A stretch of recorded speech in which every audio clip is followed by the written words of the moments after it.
Olá, esse é o módulo número 4, onde nós vamos tratar de ferramentas de aquisição ou formas de investimento, certo?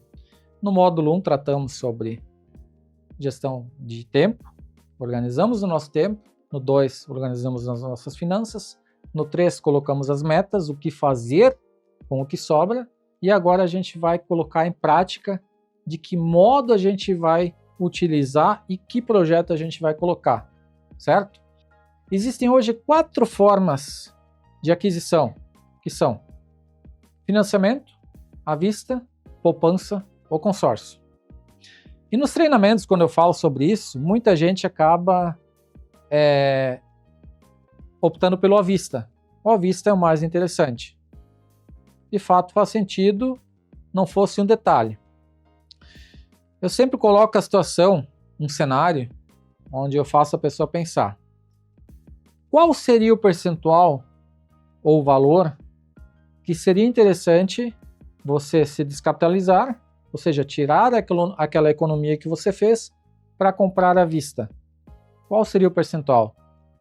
E aí as pessoas colocam lá 5, 10, 15, alguns mais audaciosos, 20%, que seria um bom negócio. Para vocês entenderem melhor, vamos imaginar um seguinte cenário. A compra de um imóvel, por exemplo, ticket médio hoje de R$300 mil. Se você tivesse esses R$300 mil hoje disponíveis na sua conta, qual seria um valor que seria interessante para você tirar esse valor da conta e comprar esse imóvel à vista? Ou seja, quanto de desconto o proprietário teria que te dar para você... Não, isso para mim é bom. 5%, 10%. A maioria fecha nos 10%, que não é um negócio, não deixa de ser um bom negócio, são 30 mil. Já dá a documentação e ainda sobra um pouquinho. Por outro lado, existem ferramentas que nos dão uma condição melhor, que nos dão uma condição mais favorável. E é o que a gente vai tratar aqui agora. Começando pelo financiamento. A grande parte das pessoas acaba buscando alternativa bancária na forma do financiamento. E aí vem todas aquelas contas e tudo mais, e as pessoas acabam entrando numa dívida que se prolonga por muitos anos, certo? Mas vamos voltar aqui para o cenário que eu citei antes, entre comprar à vista e comprar de uma outra forma, que ainda pode ser o financiamento.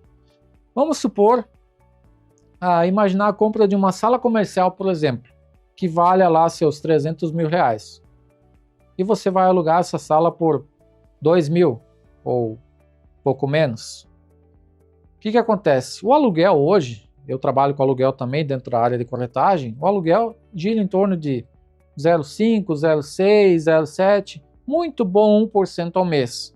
Que aí nós já estamos falando de imóveis maiores, pavilhões para logística, coisa assim, que o investimento de 1 milhão vai te dar 10 mil, por exemplo. Já 1 milhão numa casa vai te dar de 5 a 6 mil reais por mês, que é um bom retorno. Porém, tem coisas melhores, tá? Que a gente vai ver mais adiante. Voltando aqui à questão do projeto da sala comercial no valor de 300 mil. 10% de desconto para você comprar essa sala à vista. É interessante? Sim, são 30 mil. Será que dá para melhorar? Possivelmente sim. E é o que eu vou mostrar para vocês aqui agora. Vocês vão estar acompanhando aqui nos slides. Projeto da sala comercial, valor de 300 mil reais. Se você comprar esse imóvel à vista, vai lá dar os 300 mil ou 270 que seja. Esse dinheiro, você tinha ele reservado em uma instituição bancária que estava dando retorno mensal. Eu sempre coloco o exemplo de LCI e LCA, que são duas formas de investimento que até pouco tempo não tinha imposto de renda e agora está tendo. Mas ela dá em torno de 0,9% a 1% ao mês. Ou seja, você tinha 300 mil e você tinha 2.700 por mês, certo? Você foi lá e comprou a sala por 300 mil, ok? E você alugou ela por 2 mil. Foi um bom negócio? Tendo em vista que você tinha lá esse valor rendendo 2.700? Aparentemente foi, porque você comprou um imóvel que vai valorizar com o tempo, onde o dinheiro no banco não tem valorização, apenas o rendimento, ok? Tem como melhorar esse negócio? Tem. Ao invés de comprar esse imóvel à vista, fazer uso dele de uma forma diferente. Faz uso de uma carta de crédito, que é o consórcio. Como é que isso funciona? Você usa a parte do rendimento lá, os R$ 2.700 que estão rendendo, e aplica isso numa carta de consórcio de 300 mil, equivalente a R$ 2.000, R$ 2.100 de parcela, ok? Ainda estão te sobrando lá 600 e poucos reais na conta. Ou seja, você não está tirando o dinheiro do bolso, você está usando o rendimento lá. Aí você pega esse valor, faz a carta e vai pagando. Daqui a pouco você contempla. Você vai lá e compra o imóvel à vista e ainda lá tem os 300 mil reais. Mas você é uma pessoa que não está contemplando. Você tem uma carta na manga que é o quê? Você tem 300 mil reais lá rendendo na conta. Então você vai usar parte desse valor, ou seja, 50% para dar de lance. 150 mil. Foi lá, ofertou de lance, contemplou. Você tem 300 mil disponíveis para fazer uso e comprar a sala comercial, ok? E você vai alugar pelos mesmos 2 mil reais. O que aconteceu aqui? Eu usei 50% do meu valor que eu tinha disponível lá, comprei o imóvel e mantive 50% do meu capital rendendo lá. Ainda estou rendendo 50%, ou seja, ainda tenho lá 1.350 rendendo. Para concluir esse desenho, o que eu fiz aqui? Comprei a sala, aluguei pelos 2 mil, tenho lá 1.350 rendendo ainda e ainda tenho 150 mil parados lá, ou seja, eu aumentei o meu patrimônio em 50% e aumentei a minha renda em 50%, certo? Diferente do comprar à vista. Foi um bom negócio? Dá para melhorar? Sim, podemos. O que a gente faz aqui? A gente repete a operação. Faz uma segunda carta de consórcio, assume uma segunda prestação de 2.100, porque o rendimento do banco vai pagar essa prestação, ou seja, eu não estou tirando dinheiro do bolso, e vai pagando de novo. E você tem mais 150 mil rendendo lá, ok? Você faz a oferta de lance dos mesmos 150 e traz para dentro dessa carta. Contemplou a segunda carta, você vai pagar o lance e você vai comprar uma segunda sala comercial, ou uma casa, enfim, fica a seu critério. O que aconteceu aqui?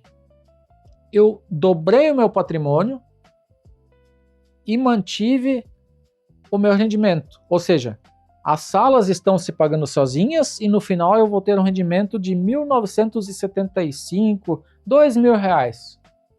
O rendimento continuou o mesmo, ou seja, se eu tivesse comprado a sala à vista, eu teria passado a ganhar 2 mil.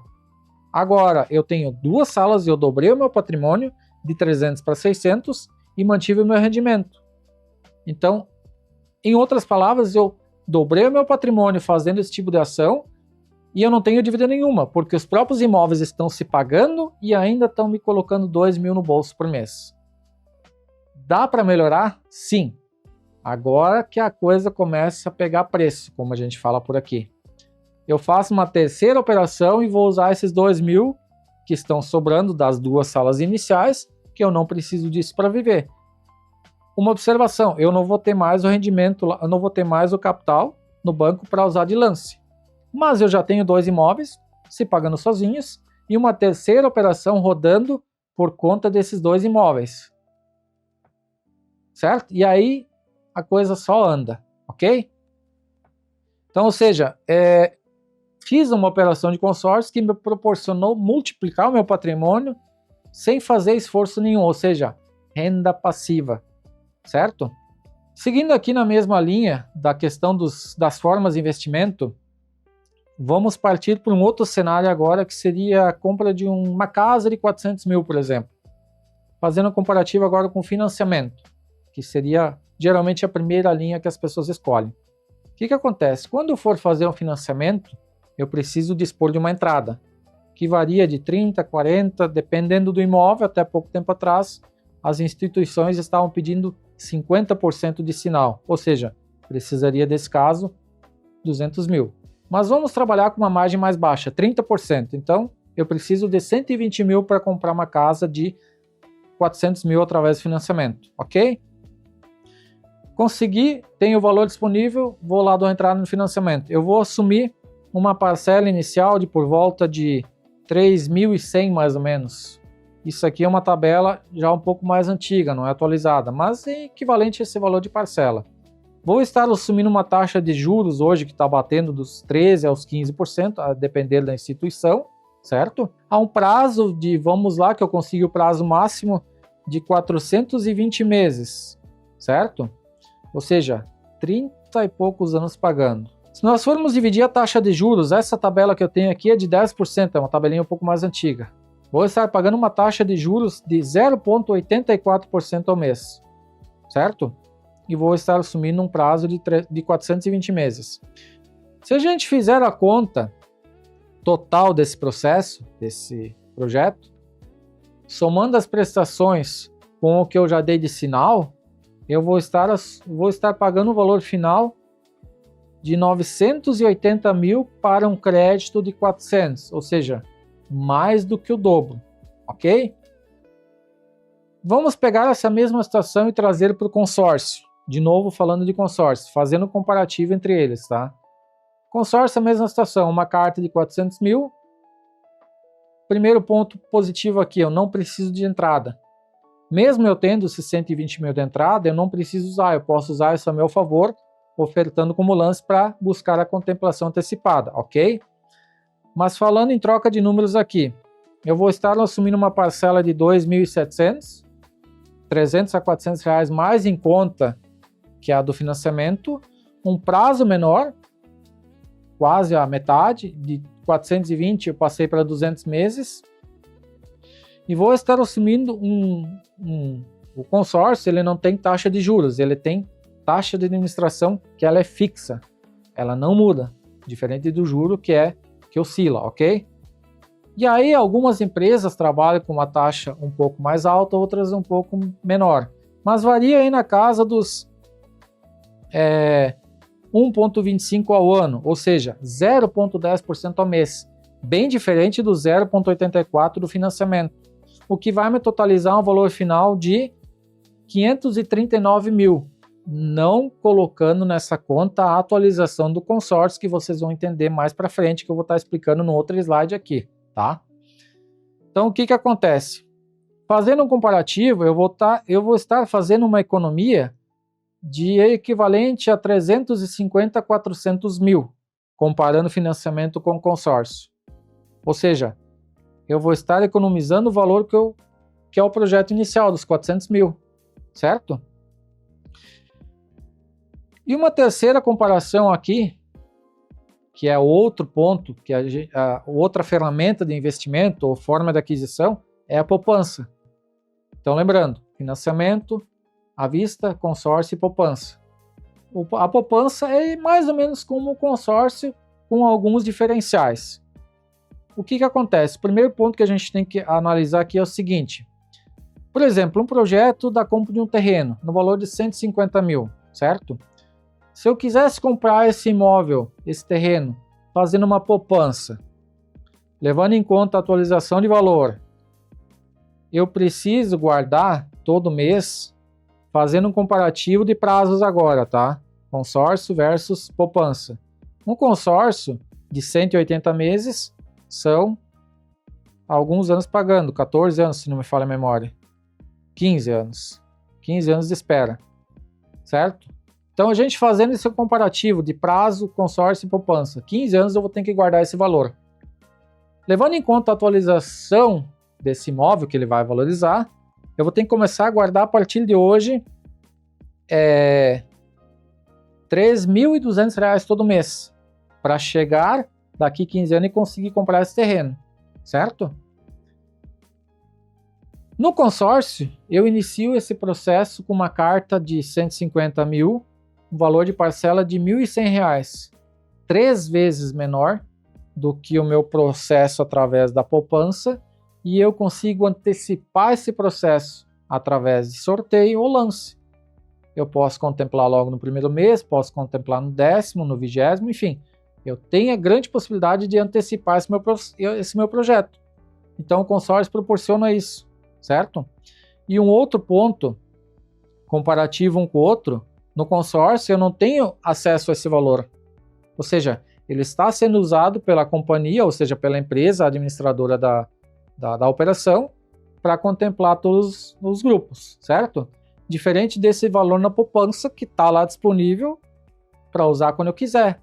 E aí, como eu falei no módulo 2 ali, das opções, das possibilidades, das oportunidades que nos aparecem no dia a dia, às vezes a gente está lá com uma economia guardando para um projeto lá na frente e acaba aparecendo algo que às vezes a gente nem precisa, mas por julgar algo que seja positivo, eu vou lá e tiro aquela economia, jogando aquele meu projeto ou para frente ou na lata do lixo.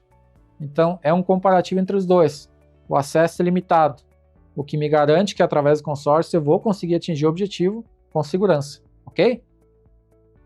Mas, Patek, tu falou tanto de consórcio, como é que funciona isso? Bom, começando então aqui pela linha do tempo do consórcio, o que acontece?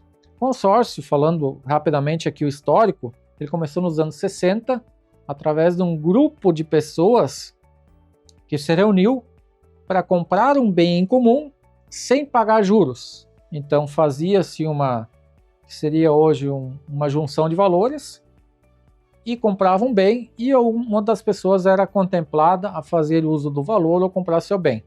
Então mais ou menos essa é a lógica. E o consórcio, com o passar do tempo, ele foi regulamentado. Se não me falha a memória, em 2008 o Banco Central começou a normatizar o processo e fiscalizar ao mesmo tempo. Então é tudo legal, é uma operação 100% segura e 100% legal, certo? Como é que funciona o consórcio? O que acontece? Vamos supor que eu entre num grupo, num crédito de 400 mil para compra do imóvel. Como é que é a linha do tempo desse consórcio? Em que momento eu posso contemplar? Em que momento eu posso usar esse valor? Vamos lá. Um crédito de 400 mil com prazo de 200 meses, eu tenho ciclos, certo? Vamos supor que eu contemple no primeiro mês, como está aparecendo aqui. Eu sou um cara de muita sorte. Fui lá, paguei a primeira prestação e fui contemplado pelo sorteio, certo? Vou ter 400 mil reais à disposição para adquirir um imóvel. Que tipo de imóvel eu posso comprar? Casa, terreno, apartamento, área de terra. Qualquer imóvel que esteja legalizado, ele tem que ter matrícula individual. Em outras palavras, a conhecida escritura, que eu vou explicar mais para frente do que dessa parte documental, tá? Mas voltando aqui, o que eu posso fazer a mais? Ah, mas eu não quero investir, não quero comprar nada. Você pode vender esse crédito. Você pode repassar essa oportunidade para alguém. Bom, Patek, qual é a vantagem? O que eu ganho com isso? Bom, como você está vendendo um crédito, você está vendendo valores, você tem um ganho em cima disso. E esse ganho, que é chamado no mercado de ágio, ou seja, um lucro, que é o que a pessoa tem pago até então, mais um adicional, ele gira em torno de 30% a 40% a depender da situação. Ou seja, pegando essa carta aqui de 400 mil, que eu contemplei no primeiro mês, pagando uma prestação de 1.500 e pouco, 1.600 reais ali, eu posso vender essa carta com 30% de ágio, ou seja, 120 mil reais. É o meu lucro mais o que eu paguei. Um bom negócio, certo? Você está vendendo um crédito. Mas tem gente que compra? Sim. É um mercado muito forte. Por quê? Porque é um crédito rápido e é um crédito muito mais em conta, como nós já vimos comparado com o financiamento, ele se torna muito mais em conta. Então muitas pessoas estão optando por essa modalidade de crédito, tanto para investimento, para uso próprio ou aquisição, ok? Mas vamos lá, eu não sou uma pessoa de muita sorte. Eu estou pagando e lá no mês 25 eu contemplei, ok? A situação é a mesma. O que muda aqui é o seguinte, eu vou ter pago um valor um pouco a mais, nesse caso aqui por volta de 38 a 40 mil, e eu posso tanto usufruir quanto revender esse crédito também, na mesma condição.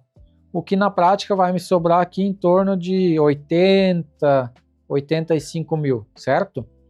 Em outras palavras, eu tive um retorno financeiro de 8,4% ao mês em cima do investimento que eu fiz. Dos 38, 40 mil pagos, eu tive um lucro, ou seja, um retorno mensal de 8,4%. É um bom retorno, não é?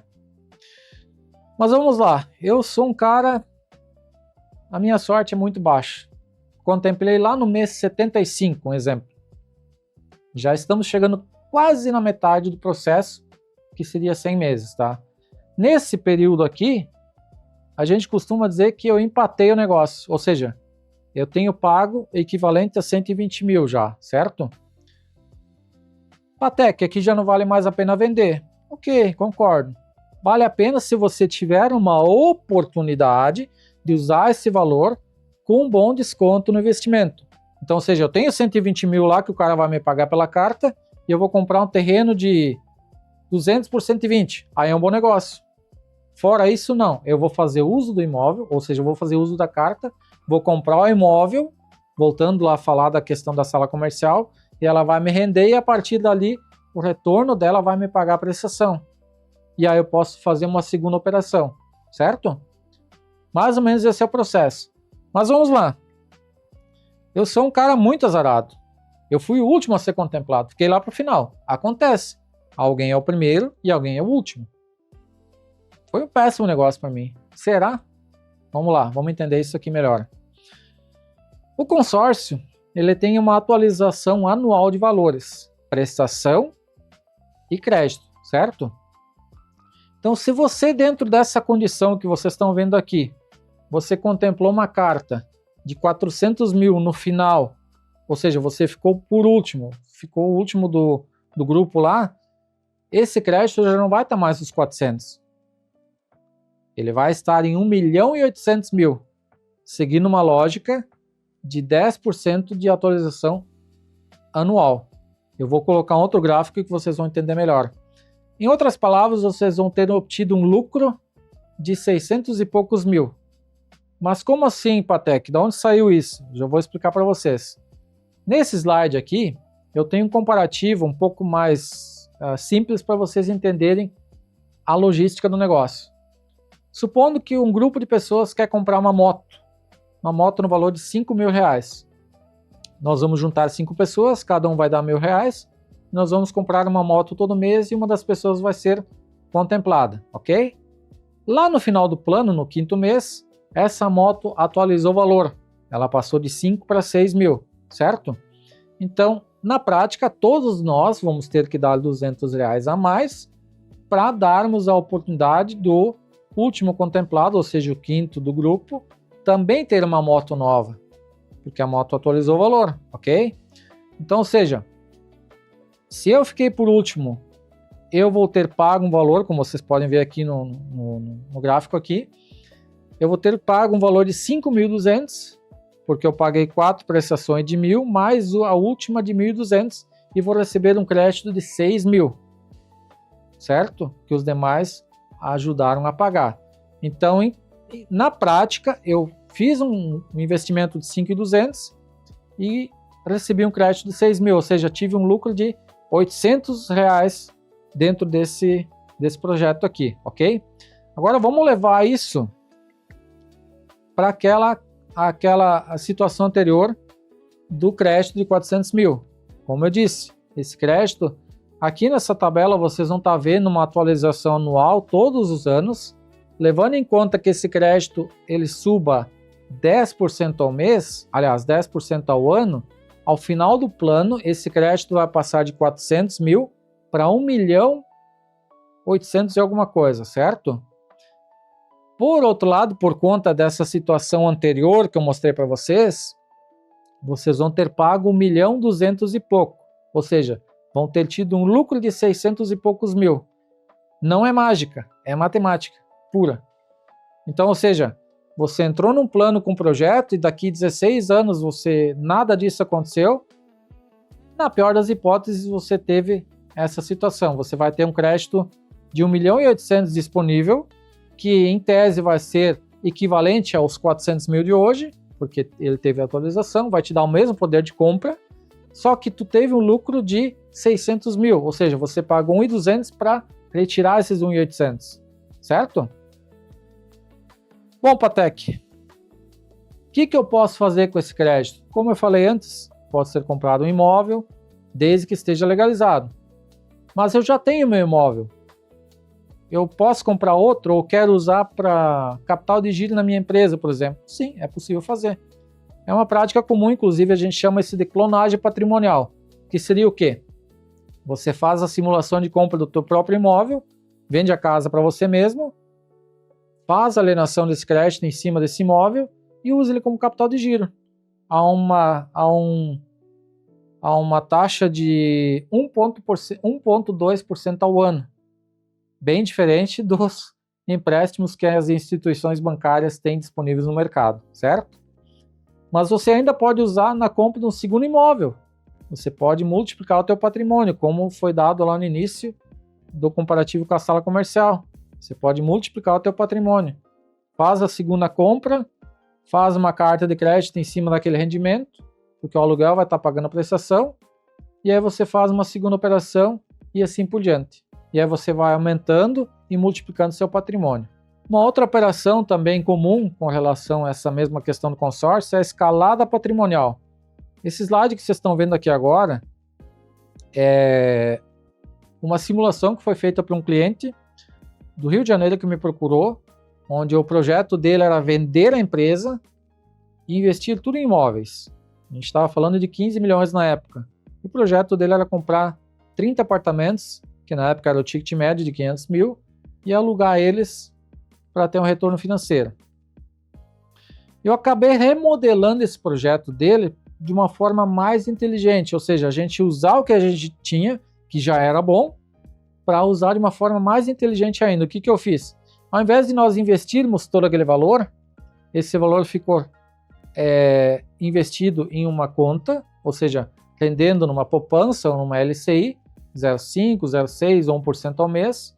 Aqui eu fiz pela poupança, que vocês podem ver aqui, 0,5%, ou seja, 75 mil por mês. E aí a gente pegar esse valor, tirar 25 mil que ele precisava para viver, certo? E os outros 50 a gente começou a brincar. Compramos um apartamento à vista em 10 vezes, em 10 vezes de 500. E deixamos lá os 500 mil, os 15 milhões rendendo lá. Ou seja, a gente não usou o patrimônio dele, a gente usou o patrimônio dele de uma forma mais inteligente, que ele mesmo se paga e multiplica os teus bens. Resumindo essa operação toda aqui, de 8 a 12 anos, a gente multiplicaria o patrimônio dele, ou seja, a gente faria a compra de todos os imóveis que ele quer e ainda manteria lá os 15 milhões. De novo, usando o que eu tenho a meu favor, certo? Então, basicamente é isso aqui. Mas, Patek, isso aqui tudo muito bonito, tudo maravilhoso, mas está totalmente fora da minha realidade. Se fala em milhões, está longe do meu objetivo. Bom, lembram que lá no módulo 1, a gente organizou o nosso tempo, no 2, a gente organizou as finanças, onde eu falei de fazer um esforço inicial de guardar ali 10%, 300, 500, 400. Agora a gente vai começar a operar isso aí.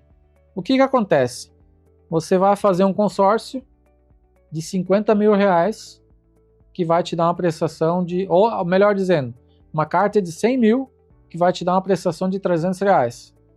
Patek, o que eu vou fazer com 100 mil? Bom, no mercado imobiliário existe uma grande tendência que são os imóveis compactos, certo? O aluguel tradicional hoje, que são casas, apartamentos, salas comerciais, como eu já disse antes, eles estão dando retorno de em média 0,5, 0,6, muito bom por cento ao mês. Ou seja, 1 milhão investido vai me dar de 5 a 10 mil reais, certo? Esses imóveis compactos aos quais eu me refiro são estúdios, as famosas kitnets. Por que elas são uma grande tendência? Por duas razões. Número 1, poder aquisitivo caindo. E número 2, as pessoas estão ficando sozinhas. E mesmo tendo uma relação, as pessoas preferem ter o seu espaço, terem a sua intimidade. Então muitas pessoas estão migrando para esses imóveis. Espaços de 25, 30 metros quadrados.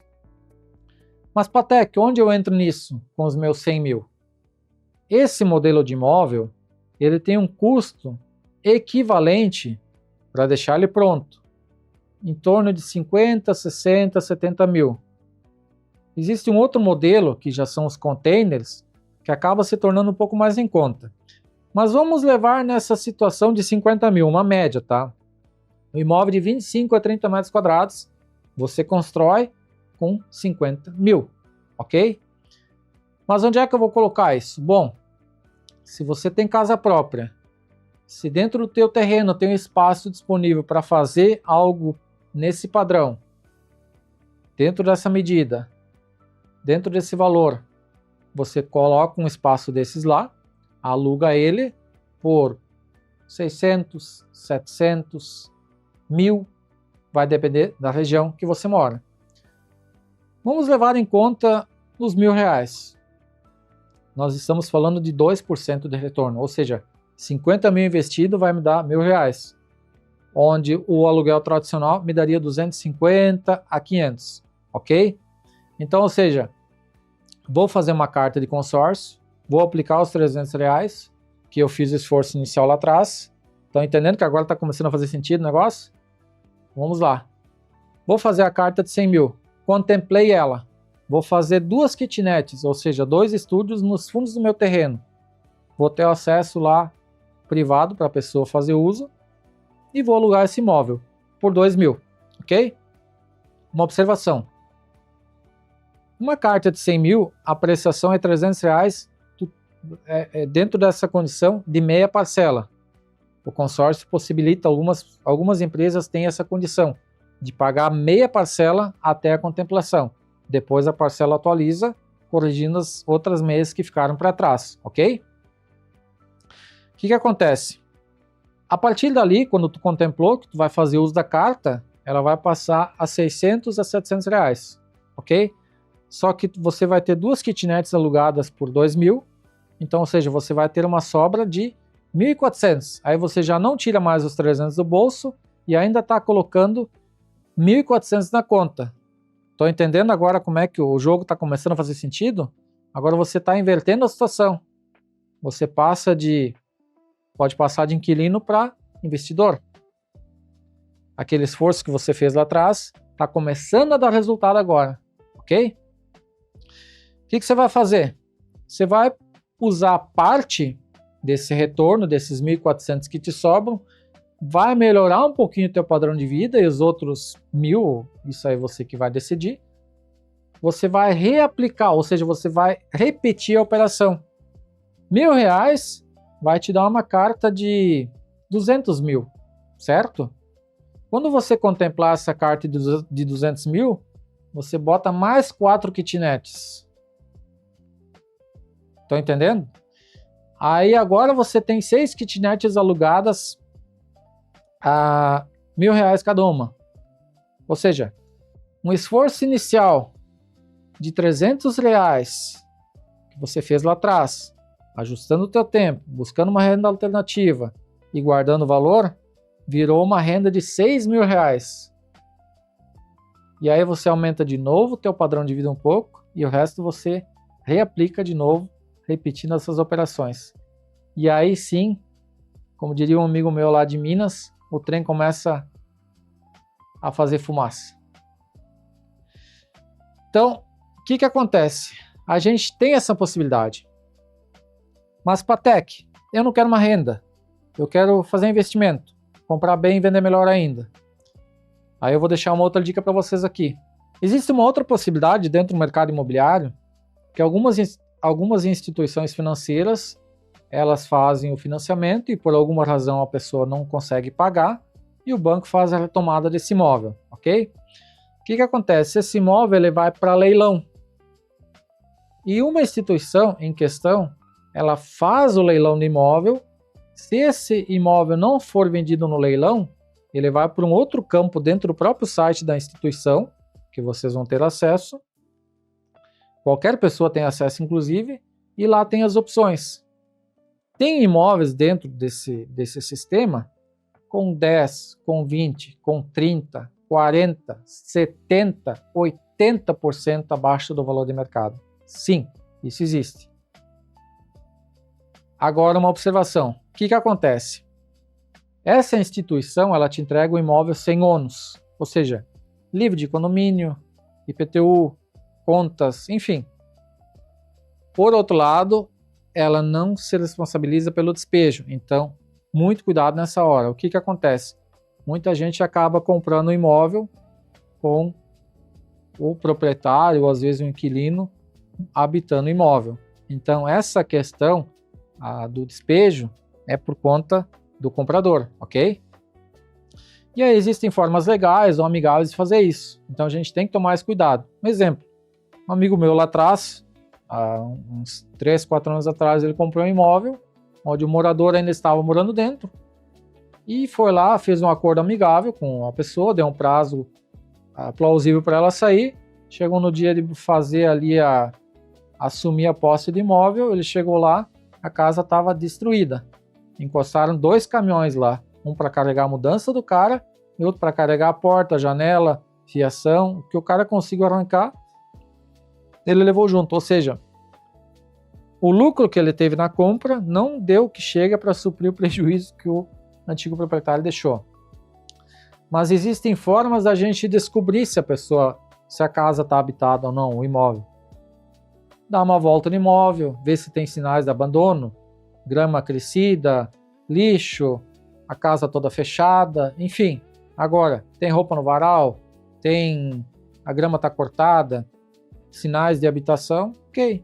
Aí você já sabe, aí você tem que entender quem está morando ali dentro, se é uma pessoa que possa sair de uma forma amigável ou via judicial. E aí você tem que avaliar se vale a pena você entrar nesse projeto ou nesse processo, ou vale a pena buscar uma outra alternativa que seja mais interessante, que você não tenha esse desgaste, certo? Então tem esses 2 caminhos dentro de todo esse desenho, tudo que eu passei para vocês aqui. E aí tem uma terceira via também, que eu inclusive li essa semana, que existe uma fatia do mercado imobiliário que está vindo com uma pegada bem interessante, que é o seguinte, é o retrofit. Em outras palavras, reforma de imóveis antigos. Grandes centros, principalmente, que tem prédios mais antigos, vêm incorporadoras e compram, derrubam aquele imóvel e botam um novo. Só que eles descobriram que fazendo uso daquele imóvel que já está ali, colocando uma outra imagem, fazendo uma repaginada total no imóvel, ou seja, em outras palavras, trocando a roupa dele, dando uma coisa mais atual, se torna 60% mais em conta do que fazer uma obra do começo. Então é uma outra tendência que está chegando agora no mercado, a nível mundial inclusive. Então tem todas essas opções dentro desse mercado, tá, pessoal? Então essa dica que eu estou dando aqui para vocês, para concluir esse raciocínio, um esforço inicial que você fez lá atrás, ajustando o seu tempo, buscando conhecimento, buscando uma renda alternativa dentro da parte de finanças, fazendo esforço ali de guardar aquele valor, e aí você colocando as suas metas em dia, e depois aplicar da forma correta, usando o que você já tem ao teu favor, te coloca no outro patamar, certo? Só voltando ali a questão das kitnets, outro dia no atendimento com um cliente em questão, ele vendeu a própria casa dele e começou a pagar aluguel da própria casa. Pergunto, foi um bom negócio? Sim, talvez não. O que esse cara fez? Ele vendeu a própria casa dele, que valia 1.200.000, ele vendeu por 1 milhão e passou a pagar aluguel da própria casa. 5 mil reais foi o contrato acertado. O que ele fez com esse 1 milhão?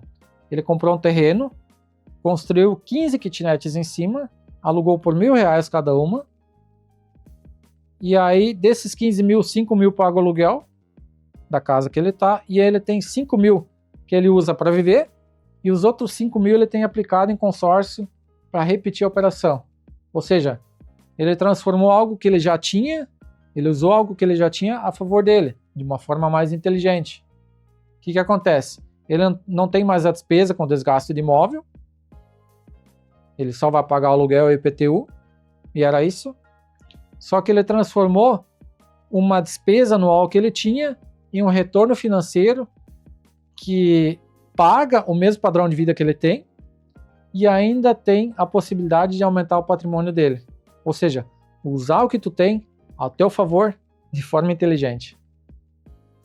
Bom, mas para fazer esse desenho todo, a gente precisa tomar alguns cuidados. Que aqui a gente entra agora na questão cuidados com a aquisição que eu costumo falar. Esse tipo de operação, a gente precisa ter um bom conhecimento do negócio, tá? Para não entrar numa fria e às vezes botar a economia de uma vida inteira em jogo, ou pior ainda, entrar num financiamento que vai te render uma dívida e você fazer o negócio errado, que não vai te dar o retorno esperado. E aí o que acontece? A gente precisa ter conhecimento, ou, em outras palavras, buscar um profissional que vai te dar o amparo que tu precisa. E aí eu vou falar um pouco do Patek aqui, de como eu trabalho. O profissional ele precisa ter duas coisas, ele precisa ter método e conhecimento no negócio, certo? O que seria o método? Falando um pouco do meu atendimento, como eu atendo os meus clientes. O Patek, não tenho um portfólio de imóveis, tá? Eu tenho lá o meu site com algumas opções, mas o meu foco é um portfólio de clientes. As pessoas me procuram para fazer esse tipo de operação, tudo que eu falei para vocês aqui agora, e ao mesmo tempo pessoas que buscam por imóvel para morar. A tão sonhada casa própria. E como é que eu faço isso? Tem que ser um trabalho muito bem feito, um trabalho muito minucioso para entregar algo que de fato vai atender a necessidade, o desejo dessa pessoa, para ela não ter lá na frente uma frustração. Então eu tenho um método de 5 passos que eu vou trazer para vocês aqui. Até quem trabalha na área de vendas pode estar fazendo uso desse formato, porque dá certo. Eu chamo de método 5, que é o seguinte, são 5 passos. Conversa, seleção, visita, escolha e conclusão. Ou seja, a pessoa me procura, Luiz, queremos comprar um apartamento ou uma casa. Aí vai o primeiro erro dos profissionais. Quanto? Eu não pergunto preço. Eu deixo a pessoa me falar. Como é que tu faz isso? No decorrer da conversa. Primeira coisa que eu vejo, o que ela está procurando? Qual é a necessidade? Por que ela está saindo de onde ela está saindo e para onde ela quer? Alguma coisa está incomodando ela. Ou um upgrade, enfim, existem N situações. Primeiro a gente tem que entender esse detalhe. O porquê, a razão, ok? Aí eu vou para seleção. Com base em tudo que eu levantei, eu já sei o porquê e quando que eles querem fazer essa troca, então agora eu vou para seleção. Dentro do que vocês me passaram, do que atende vocês, número de dormitórios, localização, posição solar, perto de conveniências, enfim, todas aquelas informações que eu levantei na conversa. Então, com base nisso, do que vocês me passaram, eu tenho essas opções aqui. E aí o pessoal vai indo. Aí eles mesmos vão me dizer, isso aqui está fora da minha condição. Aí eu já tenho o preço do cara. 500 mil, 600 mil, 1 milhão, enfim. E aí eu vou filtrando. Feito esse trabalho, dentro de tudo que eu mostrei, 5 opções que atendem eles, ou 4. Beleza, Patek. Essas 4 nos atendem. Podemos visitar? Não. Hoje não. Por quê? Primeiro ponto, eu preciso alinhar com os proprietários, tem alguns imóveis que estão ocupados. E segundo ponto, quem vai morar junto nesse imóvel? Estão todos presentes hoje? Não. Então, segundo ponto, a missão para vocês é reunir o pessoal, nós vamos alinhar um dia, e vocês vão tirar o dia para fazer a visita, seja 1, 2, 5 ou 10 casas, tá? A gente vai tirar o dia para isso. Vai ser o evento da vida de vocês. Que vocês vão estar escolhendo imóvel que vocês vão morar. Ok? Que vocês talvez vão passar o resto da vida de vocês. Então ali a forma que eu tomo muito cuidado para a gente chegar o mais próximo dos 100%. É difícil 100%, mas o mais próximo possível a gente consegue chegar. Então feito isso, a gente agenda a visita. Beleza, tal dia o pessoal vem e traz todo mundo junto. Seja uma criança de 5 anos, seja a sogra, seja quem for. Porque essas pessoas, elas vão colocar o seu ponto de vista. Que às vezes só o casal não vai ter essa visão. O casal tá ali na empolgação, tá ali na emoção de comprar. E não tá enxergando às vezes coisas que uma terceira pessoa possa enxergar, que é dentro do convívio deles. Então por isso eu busco sempre reunir todos que vão morar dentro desse imóvel. Ok, começamos as visitas. Eu faço um roteiro de acordo e a gente vai passando os imóveis. A cada imóvel, aquela visita tradicional. Dou a descrição do imóvel, a gente olha os cômodos, eu falo sobre os arredores, deixo o pessoal bem à vontade. No final da visita, eu coloco um ponto de referência para marcar na cabeça da pessoa. O portão que abre para cima, a casa que tem a piscina na frente, a casa com pomar nos fundos, enfim, alguma coisa eu coloco para a pessoa ter como referência. Por que que eu faço isso? Para marcar. Tá lá na frente, quando ela for tomar decisão, a gente saber ter aquele ponto de referência, ok? Feitas todas as visitas em todos os imóveis, aí geralmente o pessoal, o Patek, a gente gostou da número 4, nos atende, ok? O que a gente vai fazer agora?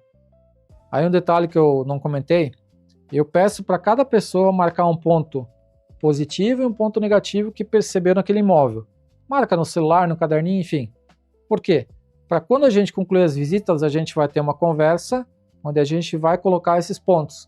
Então, concluídas as visitas dos 4 ou 5 imóveis, eu levo esse pessoal para uma padaria, onde eu deixo eles lá por 1 hora, café por minha conta, e eles conversam durante 1 hora ou mais, por isso eu coloco lá no início a condição de tirar o dia para isso.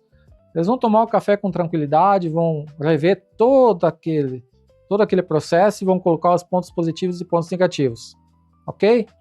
Então muitas vezes a pessoa já tem definido lá pelo número 4, mas nessa conversa já vai ver, não tinha me atentado de tal ponto, mas por conta disso nós optamos pela casa número 2. Aí eles me ligam, Luiz, Patek, pode vir aqui. Estamos prontos, decidimos. Chego lá, optamos pela casa número 2, Patek. Ok, o que a gente vai fazer agora? Documentação? Não. Agora a gente entra para a parte grande finale, onde eu levo essas pessoas lá de novo, na casa número 2, eu entrego a chave para eles, simbolizando a conquista deles, eles ficam lá durante 15 minutos, meia hora, 1 hora, enfim. Eu conduzo eles a abrir as portas, janela, se a casa for mobiliada e não tiver ninguém morando dentro, faça um uso da mobília, faz o chimarrão, senta na varanda, sente o clima, escuta os sons, se não tem cachorro latindo, carro passando, enfim, todos esses detalhes que seriam o pós-compra, coisas para eles perceberem que eles perceberiam após a compra. Então eu já faço esse processo antes, para eles de fato comprovar, não, realmente essa aqui nos atende, e aí sim a gente vai para a conclusão.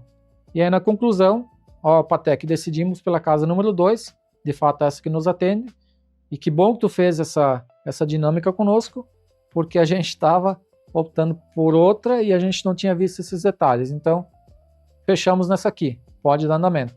Aí começa a minha parte, que é a questão conhecimento. Ou seja, conclui o método do atendimento, agora eu vou para documentação, ou seja, conhecimento.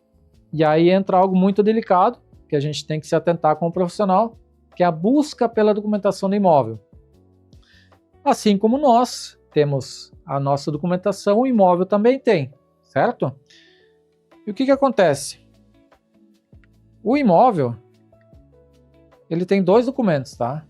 Número 1, a famosa escritura, que na verdade não é um documento do imóvel, e sim a operação de compra e venda. E o imóvel mesmo, ele tem um documento que é a matrícula atualizada, que a gente chama, que seria equivalente à certidão de nascimento do imóvel.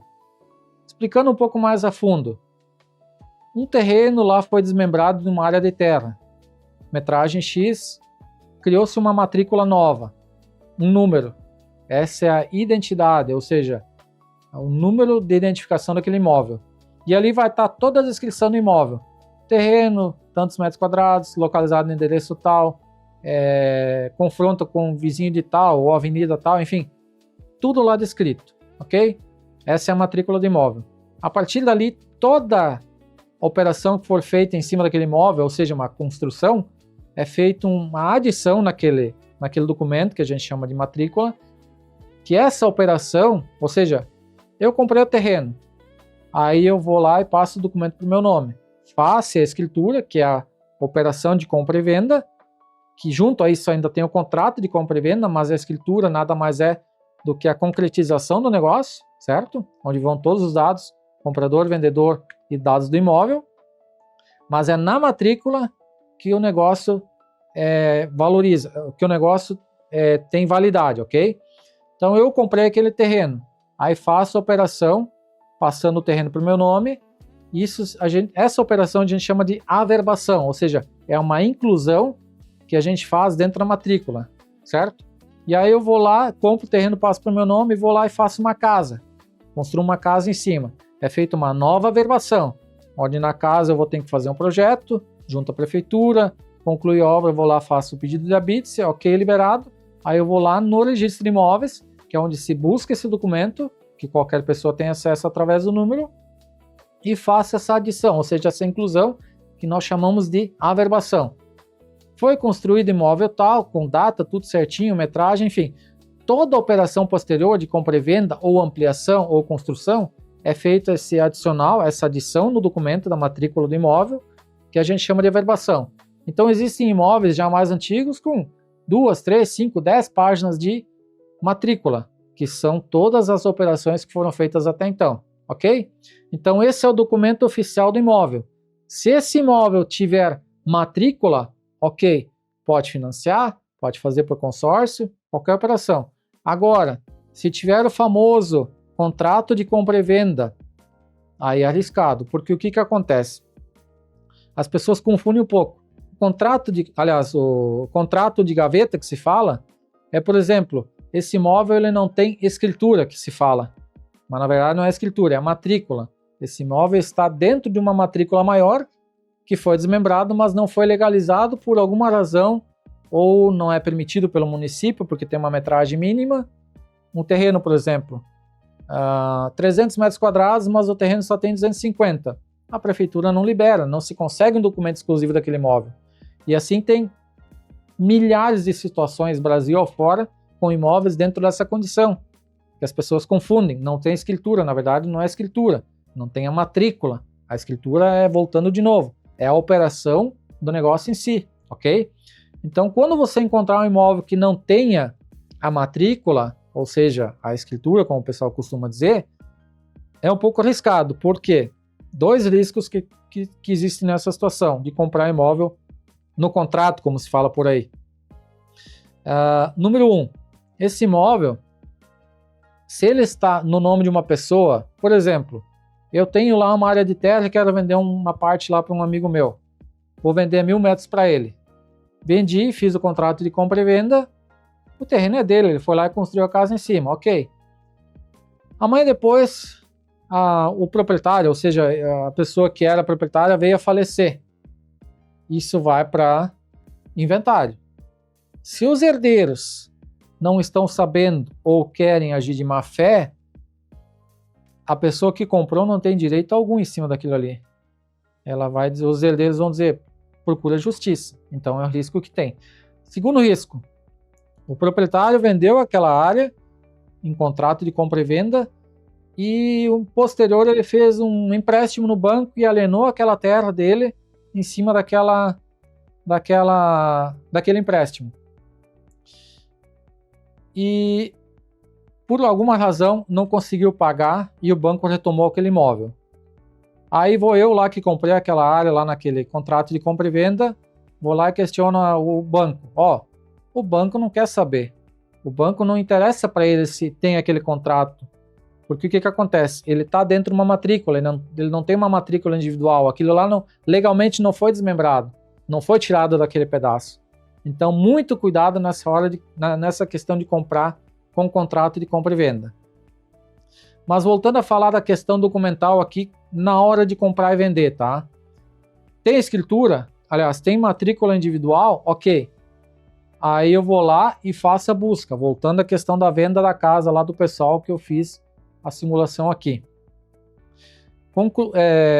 Concluímos que vai ser a casa número 2, então agora eu vou atrás. o imóvel tem matrícula atualizada, eu vou buscar ela, tá? Tem que ser atualizada com 30 dias. Por quê? Porque pode acontecer que a pessoa tenha alienado a um consórcio ou tenha um processo em cima daquele imóvel, então por isso a matrícula tem que ser atualizada, ok? Uma observação, se esse imóvel estiver em nome de uma empresa, aí eu vou ter que buscar uma documentação maior, que é o quê? Fazendo uma divisão aqui, tá? Imóvel no nome de uma pessoa física, em nome de um CPF. Eu preciso buscar a matrícula atualizada e a certidão de ônus e repercutórias, ou a certidão de ônus e ações, como a gente costuma falar. Esse documento seria como se fosse o CPF do imóvel, ou seja, toda a restrição que tem está na certidão de ônus e repercutórias.